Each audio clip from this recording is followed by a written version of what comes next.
welcome to your ongoing training as a home seller. I am recording this from the Tamarindo area in Costa Rica. This particular development is Las Catalinas, and the reason why that's important to you is that if you learn the kind of stuff that I have to tell you, you can sell your home more, and it should be more than enough to pay for a place, pay for a visit to a place like this. So now that I have your attention, let's talk about meth. Meth contamination, you might say, hey, I've lived in my home for the last 10 years and I know there's no meth. And maybe that's true, but if your home is more than 10 years old and you've lived in it for more than 10 years, then there's still a possibility because you don't know what happened to the guy before. Quite often what I find is that the Good Samaritan will let somebody into the home, maybe into the basement, and then that person trashes the home. The bill on a smaller home for remediation is, the total bill is going to be $15,000 to $20,000-ish, depending on how much damage there is after the remediation is done. Remediation itself for a smaller home is going to be about $5,000 to $6,000.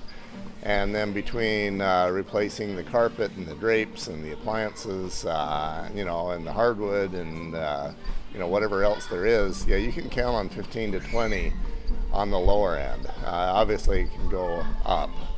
So have you be aware of that. Now, there's a couple things that I tell buyers to look for as relates to meth contamination.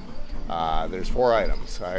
Item number 1 is I have them look for small, old, foreclosed apartments and rentals. Basically, what I ran into as a meth remediator is that meth heads would rather spend their money on meth than something else. And rent is boring. They don't want to spend it on rent, so they would rather use the meth and then come up with an excuse for rent, or not pay rent, or live in grandma's basement, or rely on somebody who is the Good Samaritan.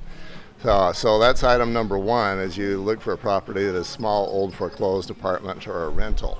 Item number 2 is you look for a property maybe that is trashed, or one that was trashed and now it's been spiffed up. So you as the seller, maybe you bought a place that was trashed, and maybe it was you who spiffed the place up. In many cases, it was trashed because you had a meth head living there, and those guys don't go easy on places. So it is far better for you to identify, maybe do some testing, and you can save yourself tens of thousands of dollars to do some testing and find out whether there's any meth contamination in your home before you go listing it.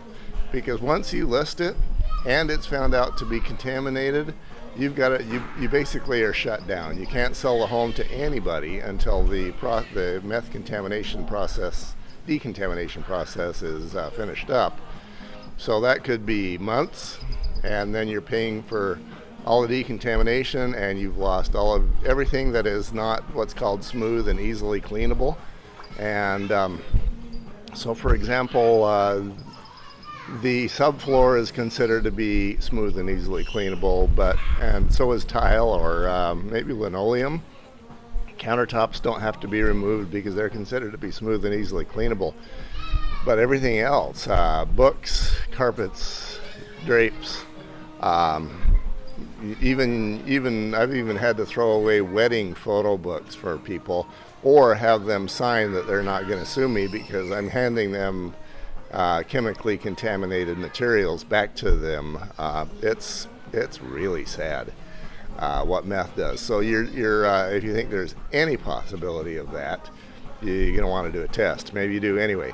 There was one home I did where Grandma and Grandpa lived alone for 30 years, and the realtor decided to do a test just because.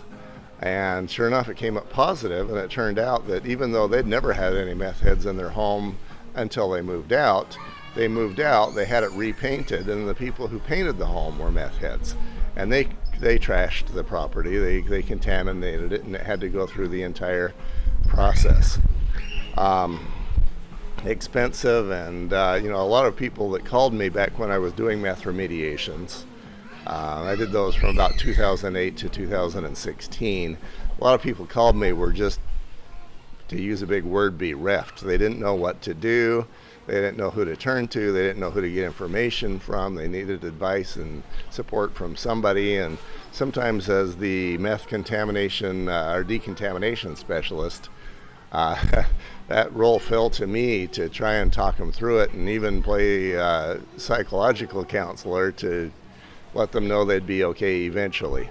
It's a rugged thing, and it's not something you want to go through. So you may want to consider doing a meth test on your property, and in a minute I'll describe how to do that. The third thing you'll want to do is you want to look for in a potentially meth contaminated property, or just know that they're going to be looking for this on your home, is they're going to be looking for something with what I call signs of anger: damaged doors, damaged door frames, damaged sheetrock, holes in stuff. Meth heads have anger problems, and to the extent that you find, you have those in your home, maybe there's no meth heads, maybe somebody's got an anger problem and he's kicked in a bunch of doors. If you don't replace those doors, the meth flag is going to go up with your buyers and their home inspectors, and that's going to affect perceived value. And maybe they'll just see those doors and say, look, there's a possibility of meth here. We're not testing, we're just moving on, and go find another house that isn't so crazy looking. So be aware of that. If you got those sorts of anger issues, the signs, you want to replace those before you go selling the house. The other one that I tell people to look for is, it's called, it's a cat urine smell. And I asked a guy that I know who, in one of those seminars, self-help seminars, he's done a lot of crimes, and meth was one of them. I asked him why meth homes usually smell like cat urine. And he says partly because meth itself smells like that, and partly because people don't always make it to the bathroom. I was in one home where it was a meth contaminated property, and there was poop in the corner. And it smelled like there was poop in the corner. It was bad news. And I got kind of sort of close to that just to see what it was, and I couldn't tell whether it was human poop or animal poop, and then I kind of figured, doesn't matter, it's poop and it's gross, and you get that sort of thing in meth contaminated properties. So those are the 4 signs. Something else I'd have you be aware of quickly is that meth, the rule used to be that the contamination level was set at a certain threshold, and that was 0.1 micrograms per 100 square centimeters. And you don't need to remember anything other than it used to be 0.1. There was no science associated with that. That was simply what the lab could detect. So that kind of became the default law as to what was the definition of contaminated. There's still a lot of states that do that. Utah has changed their number from 0.1 to 1.0. And they did that because there was a lot of pressure from people who said, hey, there's no science behind this. Why don't you do a different number? And so again, without any science, they went to 1.0. And I could tell you a little bit about a little bit of science that happened. For example, one professor in the University of Colorado, I believe. But we don't have time for that. So be aware that 1.0 is the threshold. 0.9 is not contaminated. 1.1 is contaminated. And it doesn't matter if it's 1.1 or 1,000. Contaminated is contaminated, and it all has to go through the same decontamination process. And you don't get any bonus points for saying, well, it's a little number, so we're gonna do less. Especially if you're in certain counties within the state of Utah, they don't care. Contaminated is contaminated, and there's one procedure to take care of it. Be aware of that. There's a lot more information on meth contamination in my site. Home Medic Nest is one place to go. Or you could go to Home Medic CE if you're a realtor, or if you're thinking about being a realtor, and there's more information there as well. Stuff you gotta know before you go selling a house, meth is definitely one of them.